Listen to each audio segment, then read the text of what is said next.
Hello students, welcome to my YouTube channel.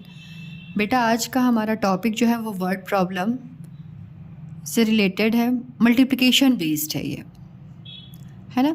तो अब आप मल्टीप्लिकेशन बेस्ड वर्ड प्रॉब्लम करने जा रहे हैं तो आपको ना टेबल लर्न होनी बहुत ज़रूरी है।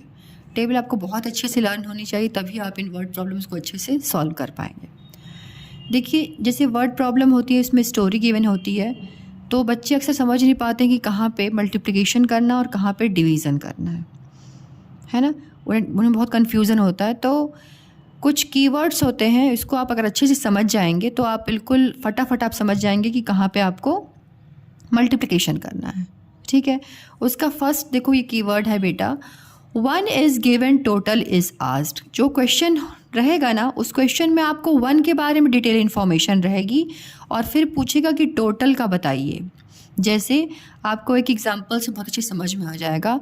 Cost of a ball is ₹25। A ball, a means होता है 1 बॉल, है ना। अ मीन्स होता है 1। तो cost of a ball, 1 ball की कॉस्ट ₹25 है। अगर एक बॉल की कॉस्ट ₹25 है, what will be the cost of 5 balls. तो आपसे पूछ रहा है कि बताओ 5 बॉल की कॉस्ट क्या होगी। ओके, तो अगर आपने पिछले वीडियोस देखे होंगे तो वहाँ पे मैंने अंडरलाइन करवाती थी कि एक बॉल की कॉस्ट क्या बता दिया इन्होंने, ₹25। ओके, फिर आपसे पूछ रहा है कि तो आप बताओ 5 बॉल की कॉस्ट क्या होगी, 5 बॉल्स की कॉस्ट। ठीक है, आप पहले तो अंडरलाइन कर लीजिएगा इसको, इससे आपकी हेल्प हो जाएगी। अब आपको समझ में आ रहा है ना, कॉस्ट ऑफ अ बॉल ₹25। एक के बारे में पूरी इन्फॉर्मेशन दे दी कि एक बॉल की कॉस्ट ₹25 है, तो 5 बॉल्स की आप बता दो।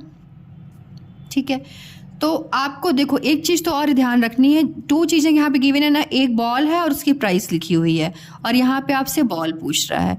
तो जो चीज़ हमें फाइंड आउट करनी होती है ना बेटा, उसको हमेशा हम अपने राइट साइड में रखते हैं। जैसे 1 बॉल कॉस्ट ऑफ 1 बॉल ₹25, एक बॉल की कॉस्ट ₹25 है। तो 5 बॉल की क्या होगी, कॉस्ट ऑफ 5 बॉल्स इज़ 25 × 5 करोगे तो 125 हो जाएगा। ओके, तो इसका आंसर हो जाएगा 125 बॉल्स इन टोटल, या टोटल 125 बॉल्स। ओके, कुछ भी आप लिख सकते हैं इसको। तो ये समझ में आ गया, आई होप आपको ये समझ में अच्छे से आ गया होगा। ये बिल्कुल बेटा ध्यान से रखना, 1 इज़ गिवन, एक के बारे में पूरी इन्फॉर्मेशन रहती है आपको, मतलब क्वेश्चन में दिया रहता है, और टोटल के बारे में पूछ लेता है कि इतने टोटल, यही तो क्या 5 इतने की बताओ। ठीक है, ये बहुत इंपॉर्टेंट है, इसको बिल्कुल ध्यान में रखना आप। फिर बोलता है प्रोडक्ट बताइए। तो जैसे क्वेश्चन आपको दे देगा, find the product of 1159 and 8, ये दे देगा आपको। तो इसमें क्या, इसमें हाँ आपको देखो यहाँ दिया हुआ है ना, प्रोडक्ट निकालना है। प्रोडक्ट का मतलब होता है मल्टीप्लाई करना। ओके, तो देखो यहाँ पे मैंने लिखा है 1159 मल्टीप्लाई बाई 8, इसका आंसर ये आ गया। तो जो आंसर आता है ना वही होता है प्रोडक्ट। पूछ रहा है ना आपसे फाइंड द प्रोडक्ट बताओ, तो प्रोडक्ट जो आंसर निकलेगा मल्टीप्लिकेशन का वही होता है बेटा प्रोडक्ट। ओके, और देखो ये जो जिससे हम मल्टीप्लाई करते हैं उसको मल्टीप्लायर बोलते हैं, जिसको मल्टीप्लाई करते हैं उसको मल्टीप्लिकेंट बोलते हैं। ओके, अब देखिए मल्टीप्लाई बाय, अब आपसे बोल देगा मल्टीप्लाई बाय कीजिए, तो 9 मल्टीप्लाई बाई 7, 9 मल्टीप्लाई बाई 7 से मल्टीप्लाई कीजिए, तो 9 × 7 इज़ 63, तो आंसर आपका 63 आ जाएगा। ओके, ऐसा बोल सकता है कि मल्टीप्लाई कीजिए, या फाइंड द प्रोडक्ट, इसको प्रोडक्ट ऐसा अंडरलाइन। ठीक है, अब देखिए यहाँ पे आ रहा टाइम्स भी आपको क्वेश्चन में पूछ सकता है। व्हाट इज़ 15 × 7, 50 टाइम्स आ गया ना, टाइम्स का मतलब होता है मल्टीप्लाई कीजिए, तो 15 multiply by 7 is 105। Okay, twice and thrice, twice का मतलब होता है बेटा 2 एंड थ्राइस का मतलब होता है 3। एग्जाम्पल्स आपको ज़्यादा अच्छे समझ में आ जाएगा। टॉइस ऑफ 7, अगर लिखा होगा टॉइस ऑफ 7, 7 का टॉइस कीजिए तो 7 लिख दोगे आप, ट्वाइस मतलब 2 इंटू 2, तो 7 2 ज़ा 14। ओके, थ्राइस, थ्राइस, थ्राइस में थ्राइस ऑफ 7, तो 7 लिख दोगे मल्टीप्लाई बाई थ्राइस मतलब 3, तो 7 3 ज़ा 21। आई होप इतना आपको अच्छे समझ में आ गया होगा। Word problem question number 1। Question number 1 को ध्यान से रीड कीजिए। The games master needs to buy football for the school team.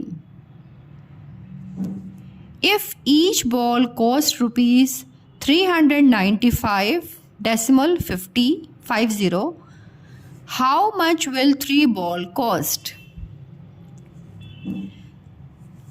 देखो, एक बार तो आपने रीड किया, फिर सेकेंड बार इसको रीड करो ध्यान से कि अब इसको हिंदी में मीनिंग बताती हूँ आपको। The games master needs to buy football for the school team. जो गेम्स के मास्टर हैं मतलब टीचर हैं, वो बाय करना चाह रहे हैं मतलब ख़रीदना चाह रहे हैं फुटबॉल स्कूल की टीम के लिए। स्कूल में बच्चे खेलते हैं ना, उनके लिए फुटबॉल ख़रीदना चाह रहे हैं। तो if each ball cost rupees 396.50। अब बोल रहा है ईच बॉल, ईच का मतलब होता है बेटा 1। ओके, ईच का मतलब होता है 1। If each ball cost rupees 396.50, अगर एक बॉल की कॉस्ट इतना रुपीज़ है, how much will 3 ball cost? और उनको अगर 3 बॉल्स खरीदनी है तो उसकी कॉस्ट क्या होगी? अभी आपने पढ़ा है ना कि 1 के बारे में डिटेल इन्फॉर्मेशन होती है और ज़्यादा के बारे में पूछता है, मतलब टोटल पूछता है। यहाँ पे 3 है ना, 3 बॉल की कॉस्ट पूछ ली उन्होंने। 1 की तो बता दी आपको कि 1 की ये है, तो 3 की आप बताओ। ओके, तो इसका स्टेटमेंट आप कैसे लिखोगे? देखो, आप लिखोगे solution. If each ball cost rupees 396.50। अभी मैंने आपको बताया जो चीज़ हमें फाइंड आउट करनी होती है उसको हमेशा अपने राइट साइड में रखते हैं। तो यहाँ 1 बॉल लिखी हुई है, यहाँ पे 3 बॉल लिखी हुई है, तो ये जो बॉल्स है ना, ये आपके लेफ्ट साइड में आएंगी। जो निकालना है, प्राइस निकालनी है, तो वो आपके राइट साइड में आएगा। स्टेटमेंट जब हम करते हैं तो हमें यही चीज़ को ध्यान रखना होता है, ठीक है। तो इस समझ में आ गया आपको? तो 1 बॉल की कॉस्ट रुपीज़ इतना है। Cost of 1 ball, cost of 1 ball, 1 भी लिख सकते हो आप, ईच भी लिख सकते हो। ओके, क्या कॉस्ट बता रहा है?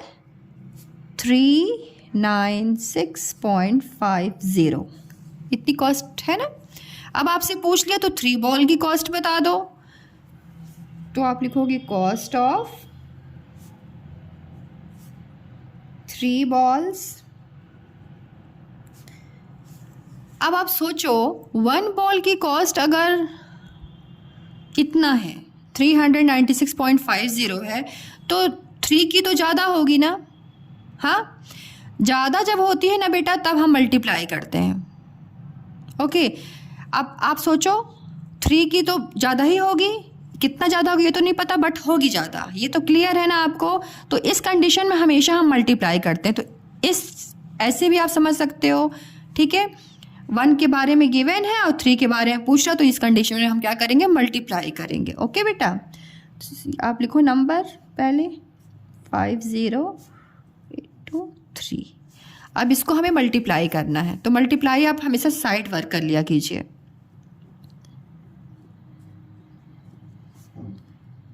प्लेस वैल्यू का बिल्कुल ध्यान रखिए, प्लेस वैल्यू का ध्यान रखिए। देखिए यहाँ पे है ना बेटा, ये प्लेस वैल्यू, यहाँ पे है ये 1s, ये प्लेस वैल्यू का ध्यान रखेंगे तो ही आपका सही आंसर आएगा, है ना।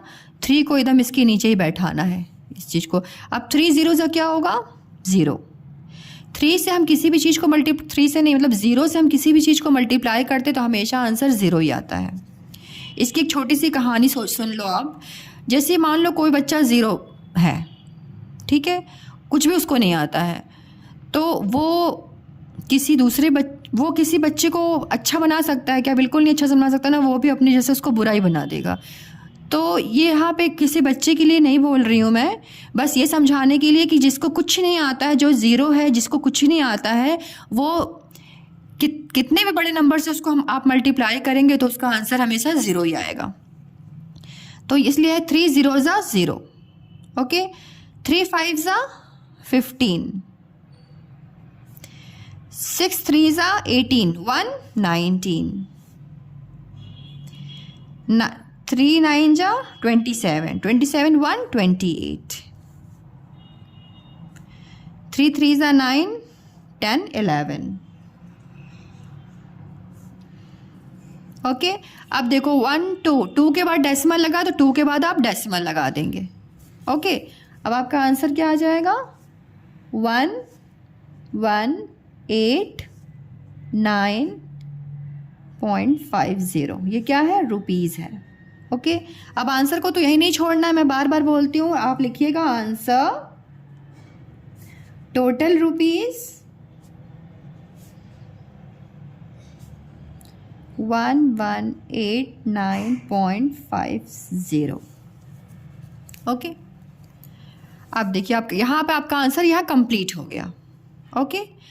एक चीज़ मैं और बताऊँ, देखिए ज़ीरो है ना, ज़ीरो मल्टीप्लाई बाय अगर हम 9 2 9 भी करेंगे ना तो भी इसका आंसर ज़ीरो ही आएगा। ज़ीरो को कितने भी बड़े नंबर से आप मल्टीप्लाई कीजिए, आंसर ज़ीरो ही आएगा। सपोज़ मैं इसको उल्टा कर दूँ, मैंने 9 2 9 को मल्टीप्लाई कर दिया ज़ीरो से, अगेन आंसर ज़ीरो ही आएगा। समझ में आया आपको?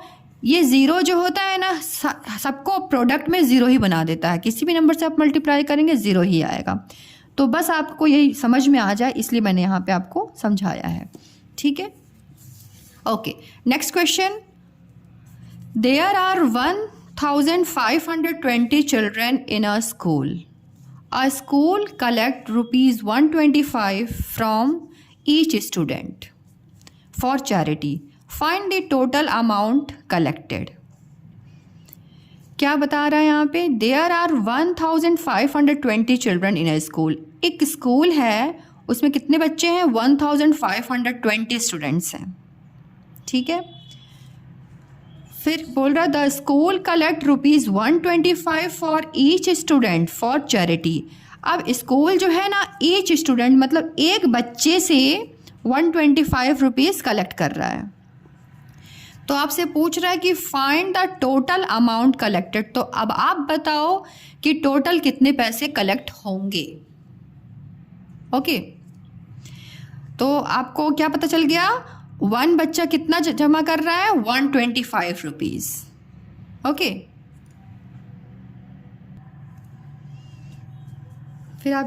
फिर आपसे पूछ दिया find the total amount collected. तो टोटल अमाउंट कितना कलेक्ट होगा? तो आपको यहाँ पे स्टूडेंट्स गिवन है कि क्लास में पूरे बच्चे कितने हैं, स्कूल में कितने पूरे टोटल बच्चे हैं, इतने चिल्ड्रन हैं स्कूल में। वन के बारे में आपको इन्फॉर्मेशन दे दी कि एक बच्चा इतना रुपीज़ जमा कर रहा है। तो आप बताओ, यहाँ पे देखो 1 स्टूडेंट है और यहाँ पे 1520 स्टूडेंट्स हैं, तो ये दोनों क्या हो जाएंगे? लेफ्ट साइड में हो जाएंगे। और आपको रुपीज़ निकालें तो रुपीज़ राइट साइड में होगी। जो भी चीज़ हमें फाइंड आउट करनी होती है उसको हम अपने राइट साइड में रखते हैं। तो स्टेटमेंट हमें ऐसा ही बनाना है कि ये चीज़ राइट साइड में आए, ओके। तो आप कैसे लिखोगे? देखो, each student paid for charity. Each student, solution,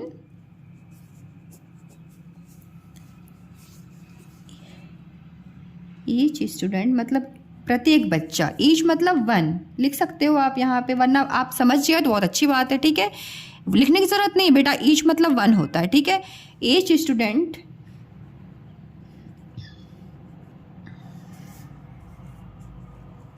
paid for charity,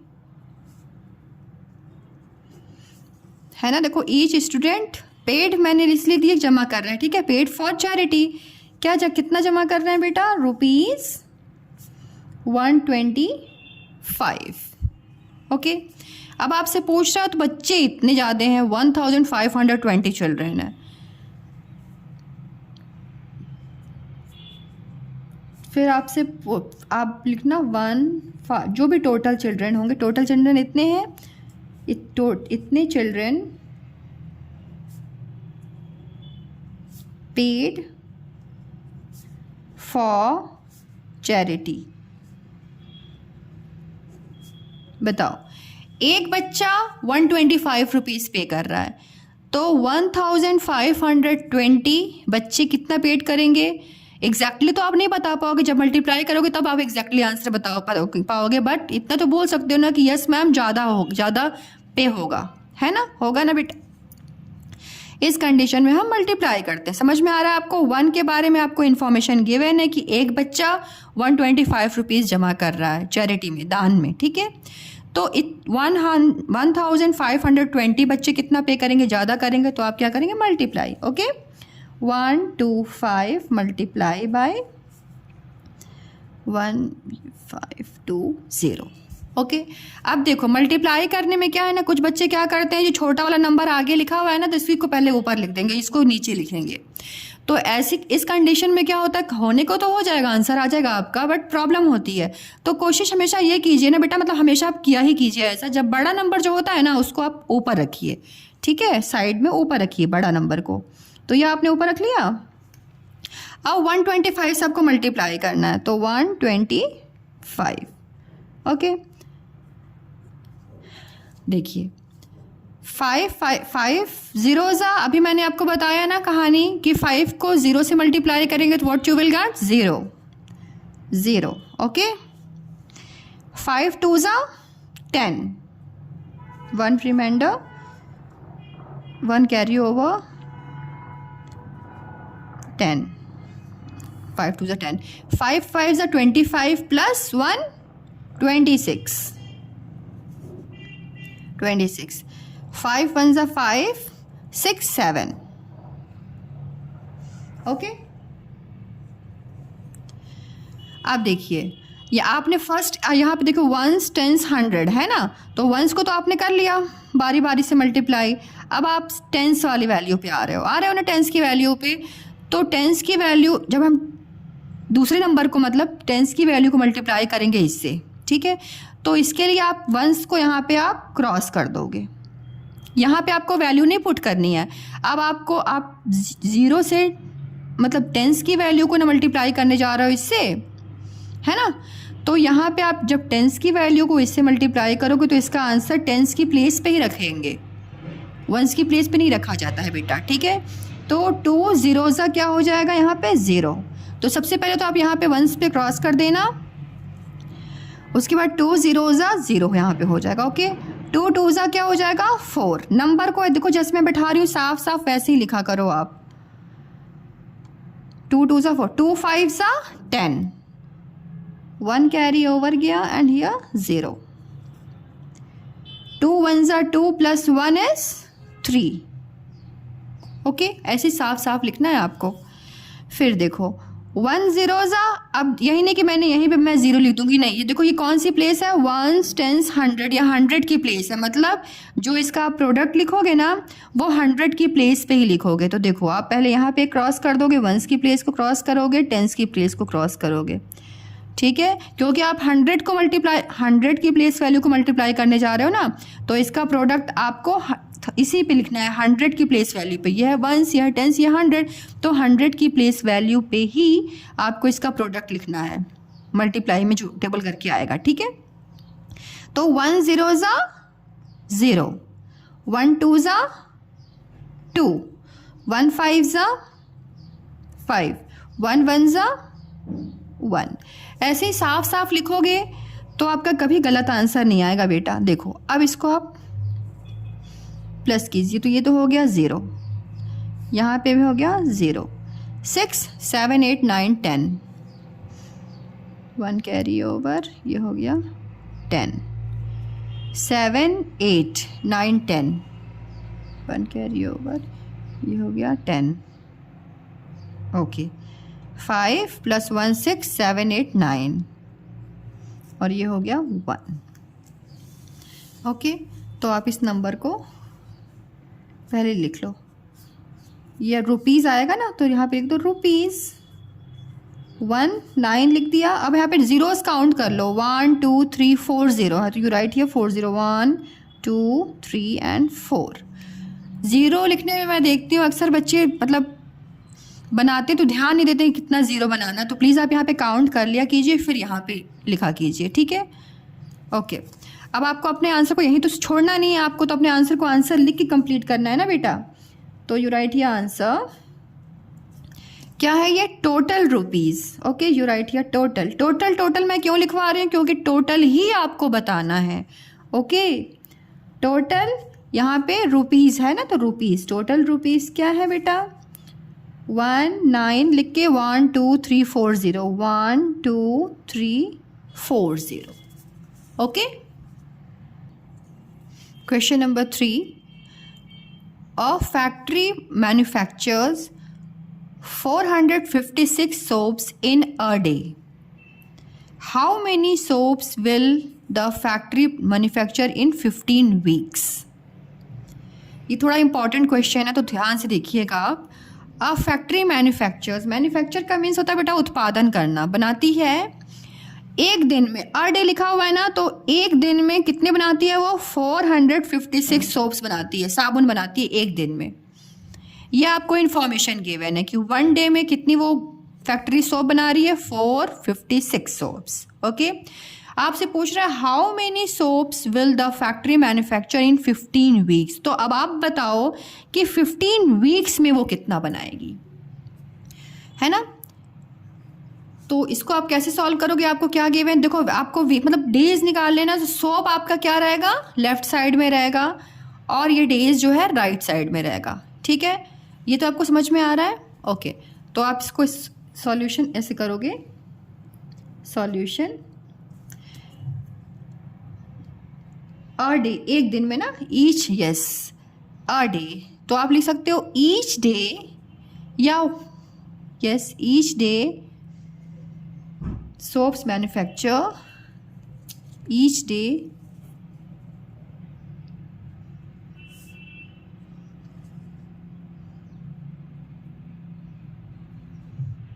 in one day, आप ऐसा लिखो, इन वन डे मतलब एक दिन में, ठीक है। In one day soap manufactures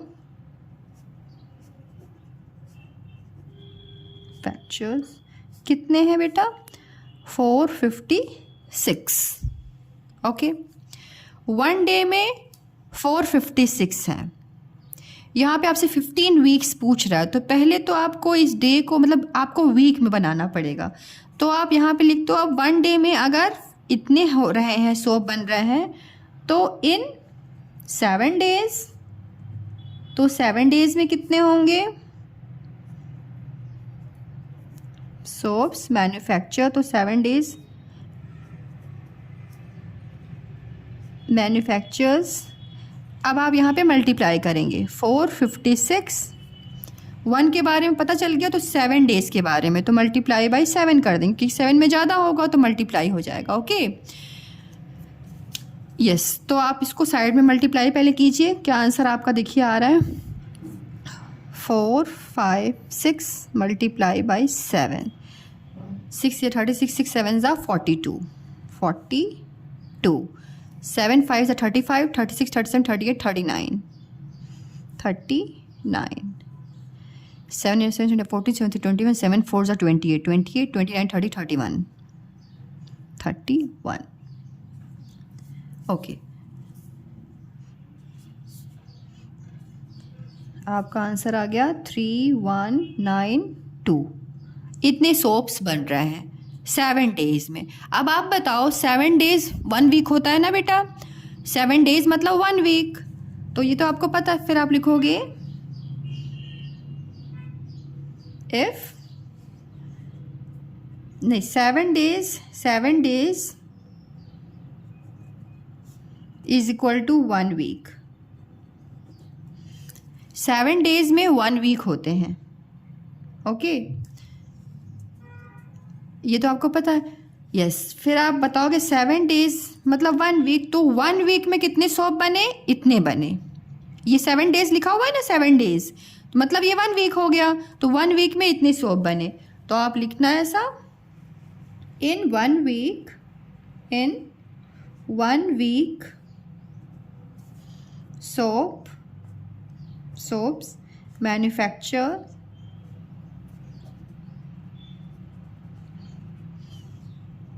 अब आपने ये जो आंसर निकाला है ना 3192, इतने सोप बने 1 वीक में। ओके, 1 वीक में बने। फिर आपसे पूछ रहा है 15 वीक्स में कितने बनेंगे, तो 15 वीक्स में आप लिख देना इन 15 weeks. 15 weeks soaps manufacture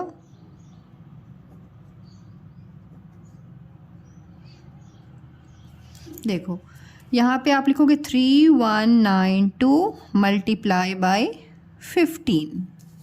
okay, अब यहाँ पे साइड वर्क कर लीजिए आप।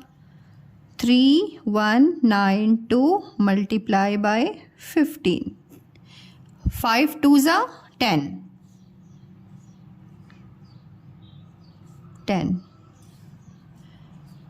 1 कैरी ओवर 5, 9 ज़ा 45 प्लस 1 46,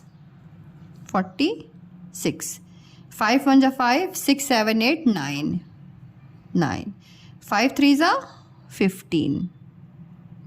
ओके, 1 2 ज़ा 2, 1 को हम जिस नंबर से भी मल्टीप्लाई करते हैं, मतलब टेबल पढ़ते हैं ना, तो वही नंबर इटसेल्फ आता है। तो 1 2 ज़ा 2, 1 9 ज़ा 9, 1 1 ज़ा 1, 1 3 ज़ा 3। देखा ना आपने, मैंने कैसे नंबर्स के नीचे ही नंबर्स को रखा है ना। इससे आपका आंसर बेटा कभी भी गलत नहीं आता। तो मैं इसलिए इतना साफ साफ लिख रही हूँ ना कि आप भी ऐसे ही साफ साफ लिख के ही प्रैक्टिस कीजिए। ओके, अब इसको आप प्लस कर लीजिए। ये हो गया 0 6 7 8, 9 + 9 इज़ 18, 1 कैरी ओवर। ओके, 5 1 6 1 7, ये 4। इसका आंसर आपका आया 47880। ओके, अब आप लिखोगे आंसर। आपका फाइनल आंसर हो रहा है, answer is equal to total. क्या है टोटल बेटा?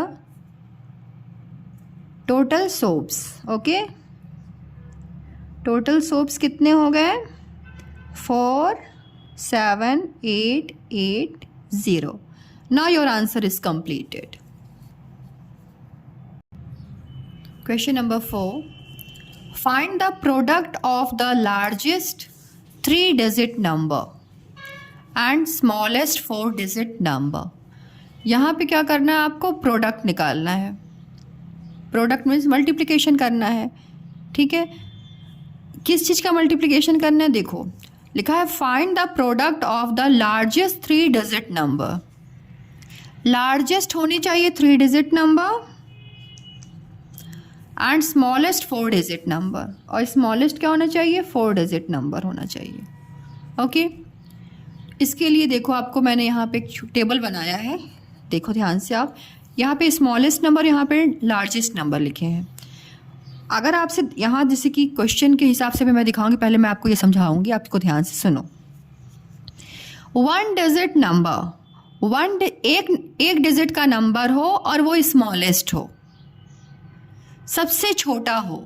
अब आप बोलोगे मैम 0, तो बेटा 0 जो है वो होल नंबर है, वो नेचुरल नंबर नहीं। यहाँ पे नेचुरल नंबर की बात हो रही है। ठीक है, तो यहाँ पे होगा स्मॉलेस्ट नंबर आपका 1।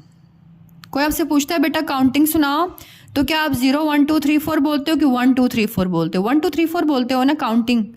सो आपका 1 जो है सबसे छोटा नंबर 1 है। ओके, अब 1 डिजिट का सबसे लार्जेस्ट नंबर क्या है? तो देखो 9 है, क्योंकि 9 के बाद क्या हो जाता है? 10। तो 10 तो 2 डिजिट का हो गया। ठीक है, 10 2 डिजिट का हो गया, तो सबसे लार्जेस्ट और वो भी 1 डिजिट का तो 9 है। क्लियर है आपको?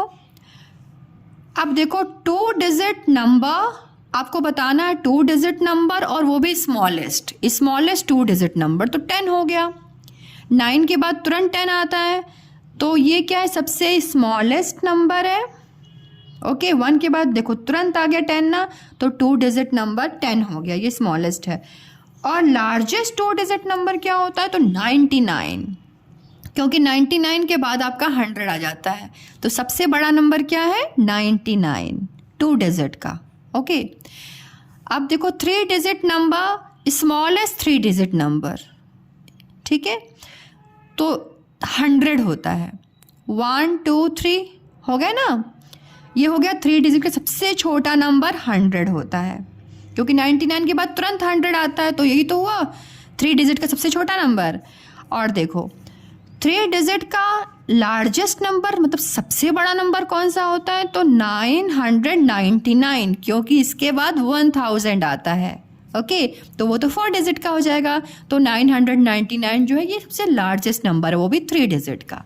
ओके, अब देखो 4 डिजिट नंबर, 4 डिजिट का सबसे स्मॉलेस्ट नंबर क्या हो गया, 1000। क्यों, क्योंकि 999 के बाद 1000 आता है, ये सबसे स्मॉलेस्ट नंबर है, वो भी 4 डिजिट का। काउंट कर लो आप, 1 2 3 4। ओके, 4 डिजिट का लार्जेस्ट नंबर बता दीजिए। हाँ, लार्जेस्ट मतलब बड़ा नंबर क्या हो गया, 9999। ओके, क्योंकि 1 10 100 1000 फिर 10,000, हाँ फिर ये हो जाएगा, फिर 4 ये हो गया ना, 1 2 3 4, 4 नंबर्स 99, ये हो गया 9999, 4 डिजिट का लार्जेस्ट नंबर। ओके, आपको ये समझ में आ गया। यहाँ कुछ लर्न नहीं करना, ध्यान से सोचना, और आप जैसे मैंने बताया ना वैसे करना, काउंटिंग करते जाना और देखते जाना। ओके, अब क्वेश्चन को देखते हैं। Find the product of the largest 3 digit number. क्या बोल रहा है आपसे, लार्जेस्ट 3 डिजिट नंबर बताओ। ठीक है, तो आप यहाँ पे लिख दो लार्जेस्ट 3 डिजिट नंबर। सबसे पहले सॉल्यूशन करोगे आप,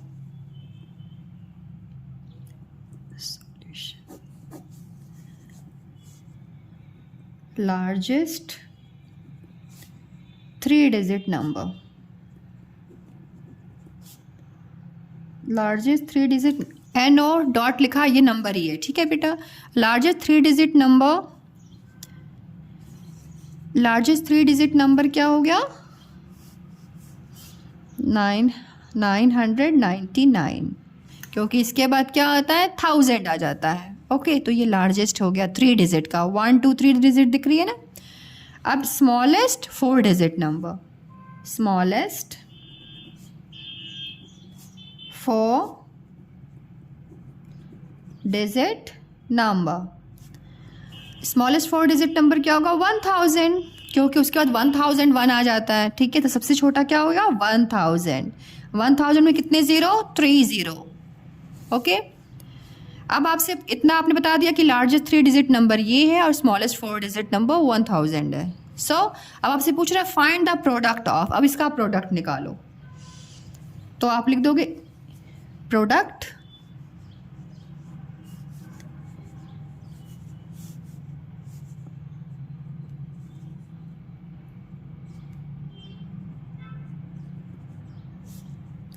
प्रोडक्ट कैसे करोगे आप, देखो 999 मल्टीप्लाई बाई 1000। अब ये बहुत सिंपल है, अब इसके लिए साइड वर्क की आपको कोई ज़रूरत नहीं है। किसी भी नंबर में अगर बेटा 1 के बाद 0 होते हैं ना, तो उसको आप डायरेक्टली कर सकते हो। ठीक है, 1 के बाद मतलब 10 हो, 100 हो, 1000 हो, इसमें इस टाइप में। ठीक है, तो देखो यहाँ पे क्या करोगे आप, 999 लिखा हुआ है ना, तो 999 मल्टीप्लाई बाई 1 कितना होगा, सेम नंबर आएगा, सेम नंबर लिख दोगे 999 लिख दिया। 999 वन ज़ा क्या होगा, 999 वन ज़ा 999 हो जाएगा। अब कितने ज़ीरो हैं, 1 2 3 ज़ीरो, तो 3 ज़ीरो लगा दो आप, 1 2 3 ज़ीरो। साइड वर्क करने की कोई ज़रूरत नहीं है, स्मार्ट वर्क करो। और समझ में आ रहा है ना जो मैं बोलना चाह रही थी, ये नहीं कि यहाँ पे 13 लिखा हो तो उसके साथ भी यही वाला काम कर देना, उसके साथ नहीं करना आप। 10 हो, 100 हो, 1000 हो, लाख हो, करोड़ हो, कुछ भी हो, मतलब 1 लाख 1 करोड़ इस टाइप के नंबर हो, 10, 100, 100, सॉरी 10 हो, 100, ओके, 100, 1000, 1 लाख, 1 करोड़, इनके साथ ये वाली ट्रिक होती है। ओके, चलो ये हो गया आपका क्लियर आंसर। सो लिखना आप answer is equal to 999, zero का ध्यान रखना, 3 0 है तो 1 2 3 0। Now your answer is completed. Nice. Next question, number of days in 3 weeks. अब यहाँ पे आप बोलोगे मैम यहाँ पे तो दिया ही नहीं हुआ है कि 1 के बारे में दिया नहीं हुआ और यहाँ पे पूछ दिया डायरेक्टली 3 वीक्स का आप डेज बता दो। तो थोड़ा कॉमन सेंस को यूज़ करो। 1 वीक में कितने डेज होते हैं आपको पता है ना, 1 वीक में 7 डेज होते हैं। ओके, यहाँ पे डेज पता पूछ, डेज है, नंबर ऑफ डेज और वीक्स बोल रहा है। तो 1 डे में, सॉरी 7 डेज में 1 वीक होता है। Number of days in a week है ना, तो वीक नंबर ऑफ डेज पूछ रहा है तो डेज क्या रहेगा, राइट साइड में आपके रहेगा, वीक्स लेफ्ट साइड में आएगा। तो अब 1 वीक में 1 week is equal to 7 days. Clear? 1 week में 7 डेज होते हैं, आपको ये पता है, 1 वीक में 7 डेज होते हैं। फिर 3 वीक्स में तो आप लिखोगे 3 वीक्स। 3 वीक्स में कितने हो जाएंगे, ज़्यादा हो जाएंगे ना, 7 इंटू 3, क्या आंसर आएगा, 7 3 ज़ा 21। ओके, ये ध्यान रखना, समझ रहे हो ना आप, number of days in 3 weeks. तो यहाँ पे कुछ भी आपको इन्फॉर्मेशन गिवन नहीं है, लेकिन आपको ये तो पता है ना कि 1 वीक में 7 डेज होते हैं। यहाँ पे डेज देखो, डेज नंबर ऑफ डेज पूछ रहा है और वीक, 2 चीज़ है यहाँ पे, है ना। तो नंबर ऑफ डेज पूछ रहा है, 3 वीक्स में कितने होंगे। तो सबसे पहले आपको ये लिखना पड़ेगा कि 1 वीक में कितने डेज होते हैं, 1 week is equal to 7 days. ठीक है, ये तो फॉर्मूला आपको पता, फॉर्मूला क्या पक्का आपको ये पता होना चाहिए। ठीक है, फिर आप बोलोगे 3 वीक्स में 7 इंटू 3 हो जाएगा 21। So your answer is total 21 weeks। Total मैं बार बार क्यों लिखवा रही हूँ, क्योंकि टोटल ही आपको निकालना होता है बेटा मल्टीप्लिकेशन में। मल्टीप्लिकेशन जो वर्ड प्रॉब्लम होती है ना, उसमें टोटल ही निकालना होता है। तो ये हो गया आपका। Okay, next question, number of wheels in 6 cars. अब यहाँ पे बताओ, क्या कोई, यहाँ बताओ, एक कार है तो एक कार में कितनी व्हील्स होती हैं, 4 व्हील्स होती हैं ना कार में। तो वैसे ही लिखना है। अब देखो, नंबर ऑफ व्हील्स पूछ रहा है और कार पूछ रहा है। तो नंबर ऑफ व्हील्स पूछ रहा है कितने पहिए हैं, तो पहिया आपको ये निकालना, फाइंड आउट करना है। तो ये आपके राइट साइड में रहेगा और ये वाली चीज़ें लेफ्ट साइड में, सॉरी लेफ्ट साइड में रहेंगी। Yes, 1 car has solution, 1 car has wheels 4। Okay, तो आपसे पूछ रहा है 6 कार में कितनी हो जाएंगी। 6 कार्स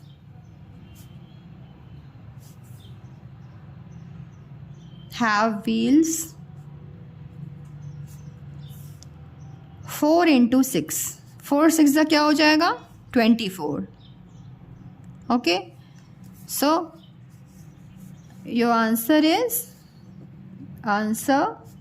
इज इक्वल टू, क्या है वो सब, टोटल व्हील्स है ना, total wheels is equal to 24। No, your answer is completed. Next question, the capacity of a drum is 60 liter of milk। एक ड्रम है, उसकी क्या कैपेसिटी है, मतलब उसके अंदर कितना मिल्क रख सकते हैं हम, 60 लीटर मिल्क रख सकते हैं। ये उस ड्रम की कैपेसिटी है, मतलब उतना एक ड्रम में 60 लीटर मिल्क अट सकता है। Okay, how much milk can be collected in 7 drums of such capacity.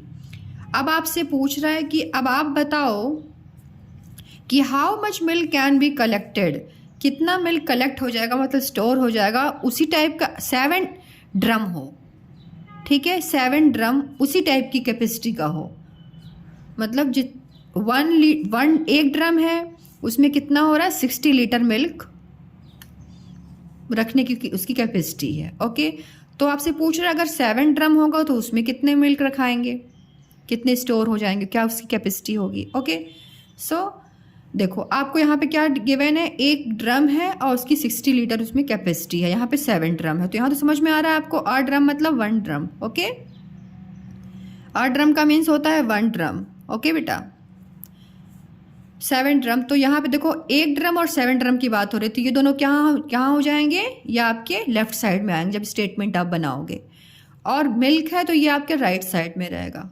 Right, सबसे पहले तो आपको यही सोचना होता है कि हमें स्टेटमेंट बनाना तो किस टाइप से बनाना, जो चीज़ फाइंड आउट करनी है उसको अपने राइट साइड में रखते हैं। ओके, इस चीज़ को ध्यान रखिए। ओके, सॉल्यूशन कैसे करेंगे आप, देखिए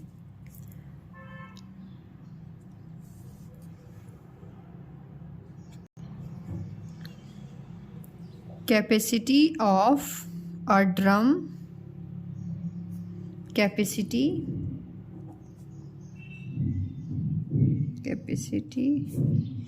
of a drum, a means 1 होता है बेटा, ठीक है, a drum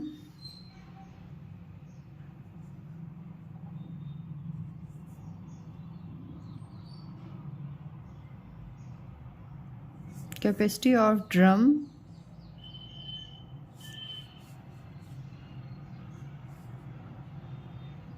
of milk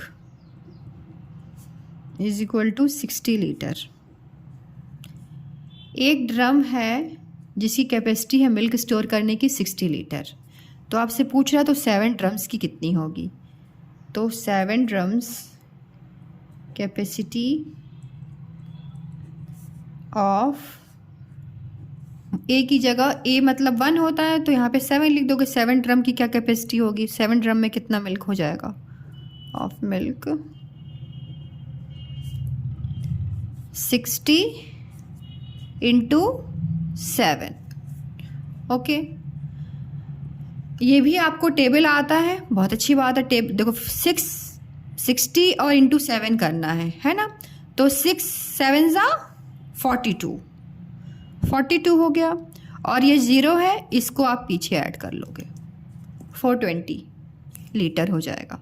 okay, समझ में आ रहा है, 6 7 42, तो 42 पहले लिख दिया, इस 0 को छोड़ना नहीं है, 0 को आप पीछे ऐड कर लेना, ठीक है, जैसे साइड वर्क में मैं दिखा देती हूँ करके, 60 और ये 7 है ना, 7 ज़ीरोज़ क्या करते हो 0, और 6 इज़ 36, 6 7 42। ओके, ये भी एक ट्रिक है इसलिए मैंने आपको यहाँ समझा दिया है, वैसे जो आपको कंफर्टेबल हो आप वैसा कीजिएगा। ओके, आपका आंसर क्या हो जाएगा, answer is equal to total milk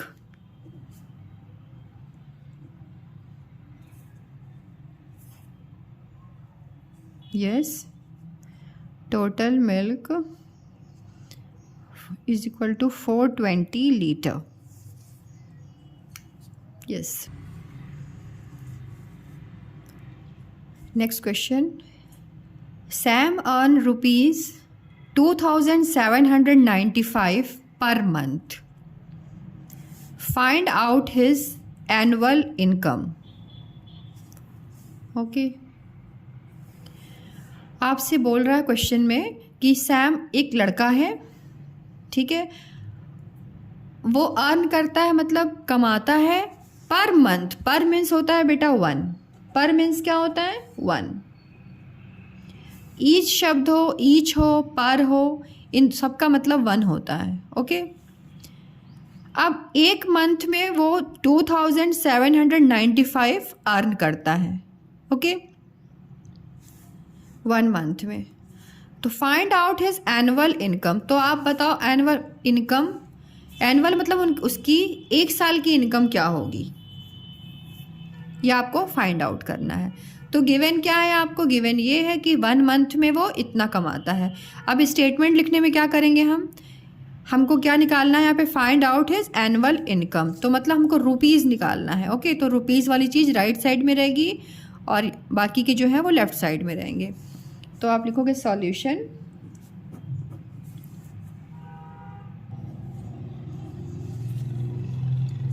Sam earn ₹2,795 per month. अब आपको अब देखो find out his annual income. Annual means होता है बेटा पूरे वर्ष की उसकी इनकम निकालनी है। तो पूरे वर्ष मतलब, अब पूरे वर्ष मतलब एक वर्ष में कितने महीने होते हैं? 12 मंथ्स होते हैं ना, ठीक है। और यहाँ पे मैंने सैलरी इसलिए लिख दी थी आपके लिए, बहुत बच्चे इनकम नहीं समझ पाते कि इनकम क्या होती है। एनुअल इनकम, तो एनुअल इनकम का मीन्स होती है सैलरी, ठीक है। ये मैंने आपकी हेल्प के लिए लिखा है, ये क्वेश्चन में था नहीं। ओके, अब इसका स्टेटमेंट कैसे बनाओगे? एक मंथ की इतनी इनकम है। ओके, तो सैलरी ऑफ 1 मंथ,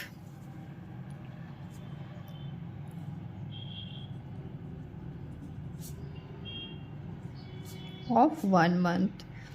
1 मंथ में वो कितना कमाते हैं? ₹2795।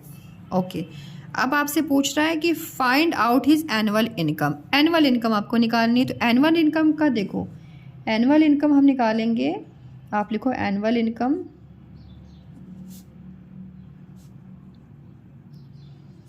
एनुअल इनकम हम कैसे निकाल सकते हैं? देखो, एनुअल इनकम हम निकाल सकते हैं ऐसे कि सैलरी ऑफ 1 मंथ, 1 मंथ की जो सैलरी है,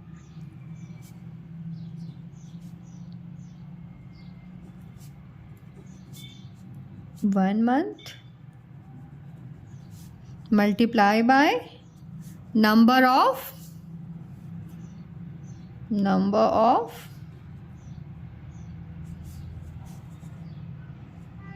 number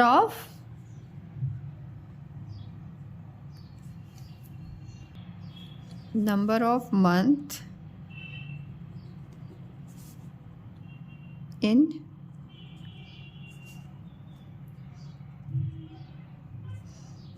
year, in a year। 1 year में जितने मंथ होते हैं, ठीक है, 12 मंथ्स होते हैं, तो उसकी इनकम कैसे निकलेगी? सैलरी ऑफ 1 मंथ, 1 मंथ की उसकी सैलरी क्या है? तो आप लिख दोगे 1 मंथ की सैलरी है ₹2795। मल्टीप्लाई क्या करना है? Number of month in a year.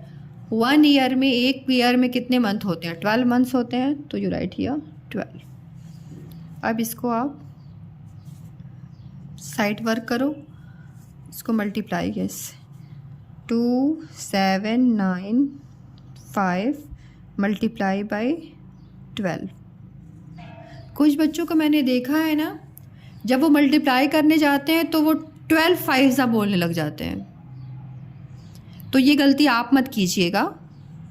यहाँ पे क्या है ना, आपको सेपरेटली ही टेबल्स को पढ़ना है, एक साथ जोड़ के नहीं पढ़ना है, ठीक है। तो 2 5 क्या होगा? 10, 2 9 18 प्लस 1 19, 2 7 14 प्लस 1 15, 2 2 4 प्लस 1 5, 1 5 5। 1 को हम किसी भी नंबर से मल्टीप्लाई करते हैं तो जो नंबर है ना वही आता है, नंबर इटसेल्फ। 1 5 5, 1 9 9, 1 7 7, 1 2 2। नंबर को बहुत ध्यान से साफ साफ लिखिए, मिस्टेक बिल्कुल नहीं होगी आपसे। 0 और नंबर के नीचे ही नंबर जमाइए। देखिए मैं कितने साफ साफ लिख रही हूँ ना, ऐसे भी आप भी कोशिश कीजिए लिखने की। ओके बेटा, 9 10 11 12 13 14, 1 9 plus 1 10, 11 12 13 14 15, 1 carry over, 7 plus 1 8, 9 10 11 12 13, 2 plus 1 3। Okay, अब ये आपका आ गया उसकी एनुअल इनकम। क्या है? 3333540। ओके, यहाँ पे आपका आंसर हो गया। ओके, अब आप इसका आंसर ही दोगे। Answer is equal to total annual income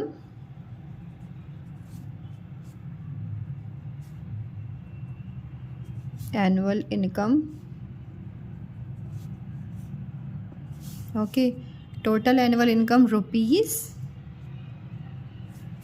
total ध्यान रखना, बार बार मैं बोल रही हूँ, जब मल्टीप्लिकेशन हम बेस्ड वर्ड प्रॉब्लम करते हैं ना उसमें टोटल लिखा जाता है, ठीक है, क्योंकि टोटल ही हमसे पूछा जाता है। 33540।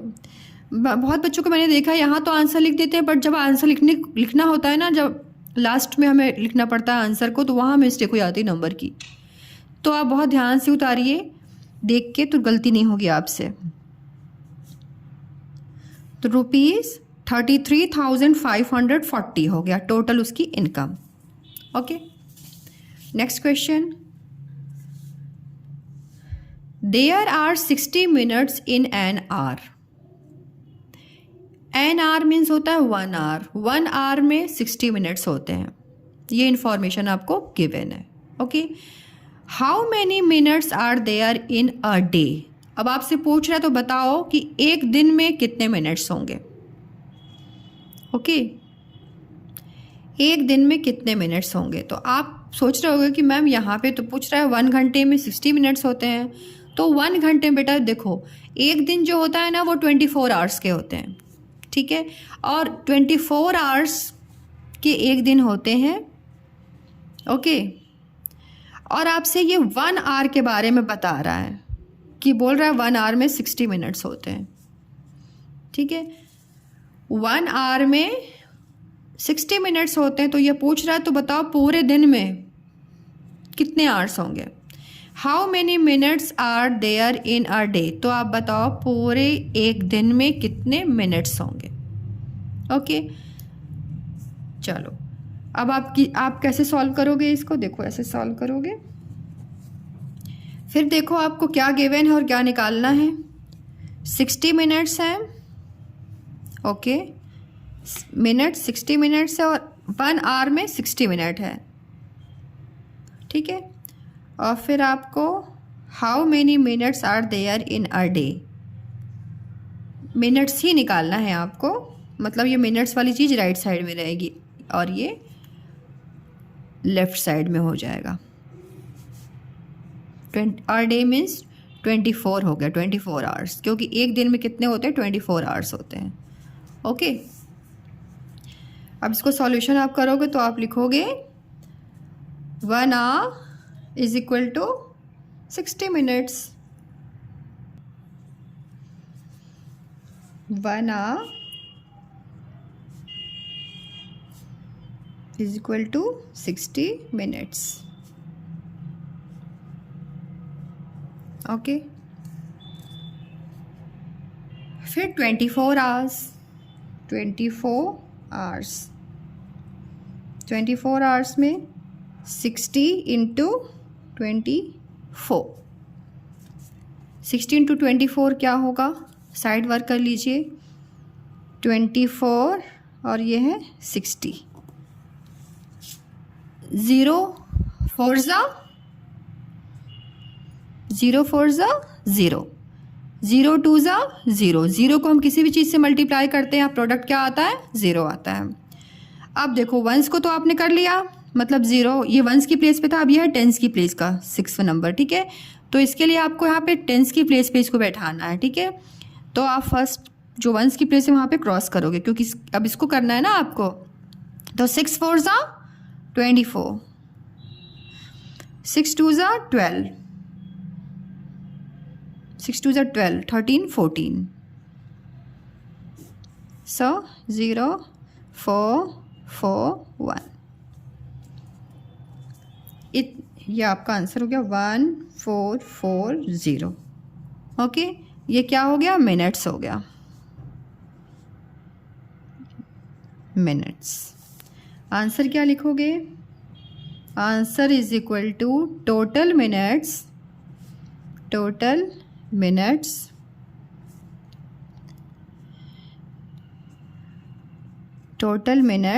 1440. Okay. Next question. A hawker deliver 148 newspaper every day. How many newspaper will be delivered in the month of February of 28 days? Okay. A hawker deliver newspaper deliver करता है एक आदमी, एक एवरी डे मीन्स होता है बेटा एक दिन, प्रत्येक दिन, ठीक है। एवरी डे का मतलब होता है प्रत्येक दिन,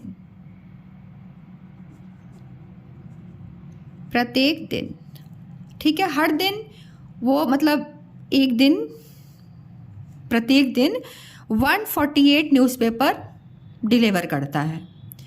तो आपसे पूछ रहा है how many newspaper will be deliver in the month of February of 29 days. तो अब आप बताओ कि फरवरी मंथ में अगर 29 डेज हो, ओके, तो अब आप बताओ 29 डेज में वो कितने न्यूज़पेपर को डिलीवर करेगा। क्वेश्चन समझ में आ गया आपको? 29 डेज में कितने डिलीवर करेगा न्यूज़पेपर्स, और आपको बोल दिया एक दिन में 148 न्यूज़पेपर डिलीवर करता है। तो देखो आपको न्यूज़पेपर की संख्या निकालनी है, तो ये क्या रहेगा, राइट साइड में रहेगा जब स्टेटमेंट ऑफ फॉर्म करोगे, और दिन जो है वो लेफ्ट साइड में रहेगा। क्लियर? So solution 1, yes. आप स्टेटमेंट बनाओगे, number of newspaper deliver in one day. Okay, number of newspapers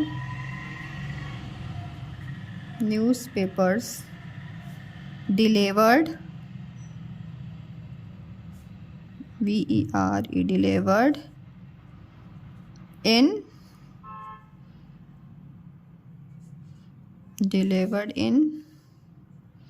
every day लिख दो, नो प्रॉब्लम। एवरी डे मतलब हर दिन, रोज रोज, एक दिन कितने होते हैं, वन डे में कितना वो डिलीवर करता है, 148 न्यूज़पेपर। ओके, अब आपसे पूछ रहा है कि 29 डेज, फरवरी मंथ में अगर 29 डेज हों तो कितना डिलीवर करेगा। तो देखो बेटा यहाँ पे लिखोगे यस। कभी कभी जब आप पूरा सेंटेंस ना लिख के आप अगर यहाँ पे कॉमास ऐसा पुट कर लोगे ना, नंबर ऑफ न्यूज़पेपर्स, जहाँ पे चेंज करना है ना वहाँ पे आप कर लो। अदरवाइज जैसे जो चीज़ सेम आपको करनी है ऊपर नीचे, वहाँ पे आप ऐसे डबल कॉमास कर सकते हो, ठीक है।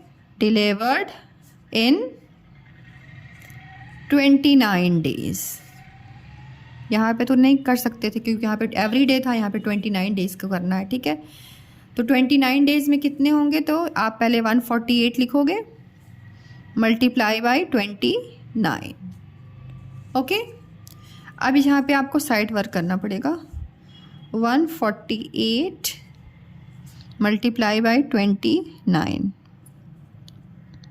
ओके, 8 8 जा 64, 8 9 जा 72,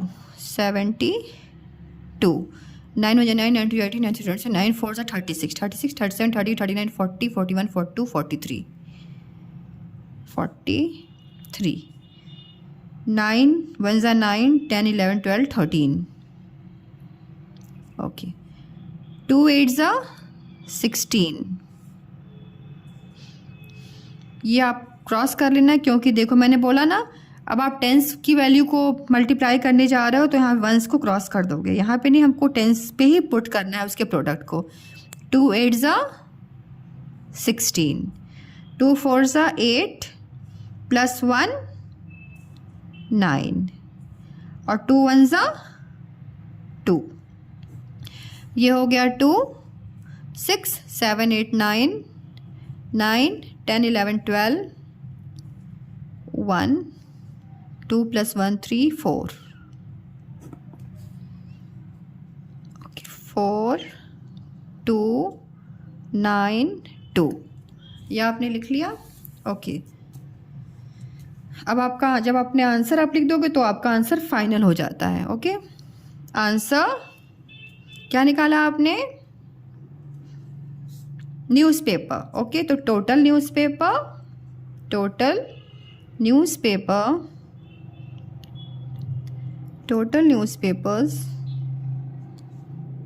4292। अब ऐसे करोगे तो आपका आंसर पूरा ये कंप्लीट माना जाएगा। साइड वर्क मैथ में ज़रूर किया करो। कुछ बच्चे होते हैं ना, करने के बाद उसको इरेज कर देते हैं। ये काम आप बिल्कुल मत कीजिए, बहुत साफ साफ कीजिए और टीचर इम्प्रेस होता है कि यस कितना अच्छा इसने मतलब साइड वर्क भी किया और साफ भी किया है। ठीक है, नंबर आपको जरूरी नहीं कि बस नंबर आपको यही नहीं मिलता, आपके साइड वर्क को भी देख के मिलता है, कितनी नीट एंड क्लीन आपने वर्क किया है उसको भी देख के टीचर इम्प्रेस होते हैं, है ना। तो साइड में करके उसको इरेज करना ये वाला काम मत कीजिए, साफ साफ ऐसे ही कीजिए। Okay, this is the last question. Yes, there are 4 rows of seats in a class. Each row has 12 benches. How many students can sit in the class? Okay, एक बार तो आपने रीड कर लिया, अब सेकेंड बार इसको समझने की कोशिश करो, थोड़ा तो समझ में आ गया होगा रीड करके। There are 4 rows of seat in a class. एक क्लास है, ठीक है, एक क्लास है, उसमें क्या है 4 rows हैं। आप लोग क्लास में बैठते हो तो रोज में बैठते हो ना, first row, second row, third row, fourth row, ऐसी होती है ना, तो वही वाली बात हो रही है यहाँ पे। 4 rows हैं, ईच रो, और एक रो में हैज़ 12 बेंचेस, और एक रो में कितनी बेंचेस हैं? 12 बेंचेस लगी हुई हैं, एक रो में 12 बेंचेस लगी हुई हैं। तो how many students can sit in a class? तो आपसे पूछो तो बताओ टोटल कितने स्टूडेंट्स क्लास में बैठे हुए हैं। अच्छा देखो यहाँ पे मैं बता रही हूँ, देखो यहाँ पे ये है रोज, सपोज यहाँ पे 4 rows बोल रहा है ना बेटा, 4 rows है, एक क्लास है जिसमें 4 rows हैं, तो ये है 4 rows, R1, row 1, row 2, row 3 and रो 4। ये 4 rows हैं। ओके, 4 rows हैं। अब एक रो में कितने बच्चे हैं? एक रो में कितने बच्चे हैं? देखो एक रो में ईच रो हैज़ 12 बेंचेस, और एक रो में 12 बेंचेस हैं। ओके, तो ईच रो मतलब ईच मतलब क्या होता है? 1, बताया ना मैंने आपको। तो ईच रो, एक रो में 12 बेंचेस हैं, तो 12 बेंचेस मतलब देखो 1 2 3 4 5 6 7 8 9 10 11 12 बेंचेस हैं। ओके, इतनी आपको इन्फॉर्मेशन गिवन है। 4 rows हैं और 1 रो में 12 बेंचेस हैं। तो आपसे पूछ रहा है how many students can sit in the class. तो अब आप बताओ कि उस पूरी क्लास में कितने स्टूडेंट्स बैठे हुए हैं। ओके, चलो अब आप इसकी स्टेटमेंट कैसे बताओगे? क्या आपको पता चला? आपको 1 रो में 12 बेंचेस हैं और टोटल स्टूडेंट्स पूछ रहा है। ठीक है, टोटल स्टूडेंट्स पूछ रहा है आपसे। सॉल्यूशन, अब आपको गिवन क्या है इसमें पहले आपको ये लिखना पड़ेगा। थोड़ा सा ये बड़ा क्वेश्चन है, लेकिन देखो आप ऐसे लिखोगे। गिवन क्या है आपको? Number of benches in each row, है ना, number of benches in each row. एक रो में कितने बेंचेस हैं? 12 बेंचेस है, बता दिया ना इन्होंने, ईच रो हैज़ 12 बेंचेस जो आपको गिवन है। ओके, और नंबर ऑफ रोज कितने हैं? There are 4 rows of seat in a class. Number of rows ये आपको गिवन है, ठीक है, number of rows, number of rows कितने हैं? 4 हैं, करेक्ट। अब देखो, अब इसमें क्या करना है? अब देखो आपको निकालना है number of benches in the class. How many student can sit in the class? कितने बच्चे क्लास में बैठ सकते हैं। तो आपको बेंचेस निकालनी पड़ेगी ना कि टोटल कितनी बेंचेस होंगी उस क्लास में। तो 4 rows हैं और 1 रो में 12 सीट्स हैं, तो कितनी पूरी सीट्स होंगी? इसके लिए हम क्या करते हैं बेटा, रोज से बेंचेस को मल्टीप्लाई कर देंगे, है ना, यस, तो नंबर ऑफ बेंचेस आ जाएंगी, number of benches,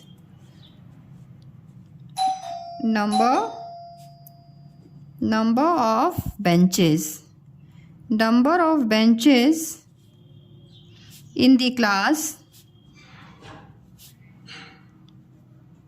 number of benches in the class कितने होंगे, 12 इंटू 4, 12 इंटू 4 करेंगे, 12 4 ज़ा 12, 1 12 20, 12 12 20 24, 12 30 12 4 ज़ा 48, मतलब 48 बेंचेस हैं, ठीक है, 48 बेंचेस हैं तो 48 बच्चे बैठ सकते हैं, ठीक है, तो आप लिख सकते हो 48 बेंचेस हो गई। Number of students, number of students can sit in the class, in the class, एक क्लास में उस क्लास में कितने बच्चे बैठ सकते हैं, 48, ओके, 48, क्योंकि जब जितनी बेंचेस होंगी उतने तो बच्चे बैठेंगे, 48 बच्चे बैठ गए। अब आप आंसर लिख दोगे लास्ट में, answer is equal to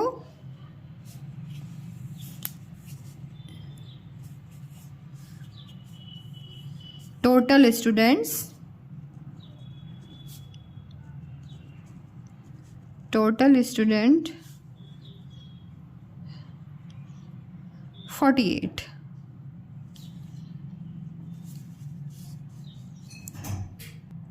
I hope आपके लिए ये वीडियो बहुत ज़्यादा हेल्पफुल हो, और अगर आपको ये मेरी वीडियो पसंद आती है तो प्लीज़ आप इन वीडियोस को अपने फ्रेंड्स के साथ भी शेयर कीजिए, जिससे आपके साथ उनकी भी हेल्प हो सके। बस मेरा यही मिशन है इन वीडियोस को बनाने का, कि मैं अपनी बात को बच्चों तक पहुंचाना चाहती हूं और उन्हें अच्छे से समझ में आ जाए।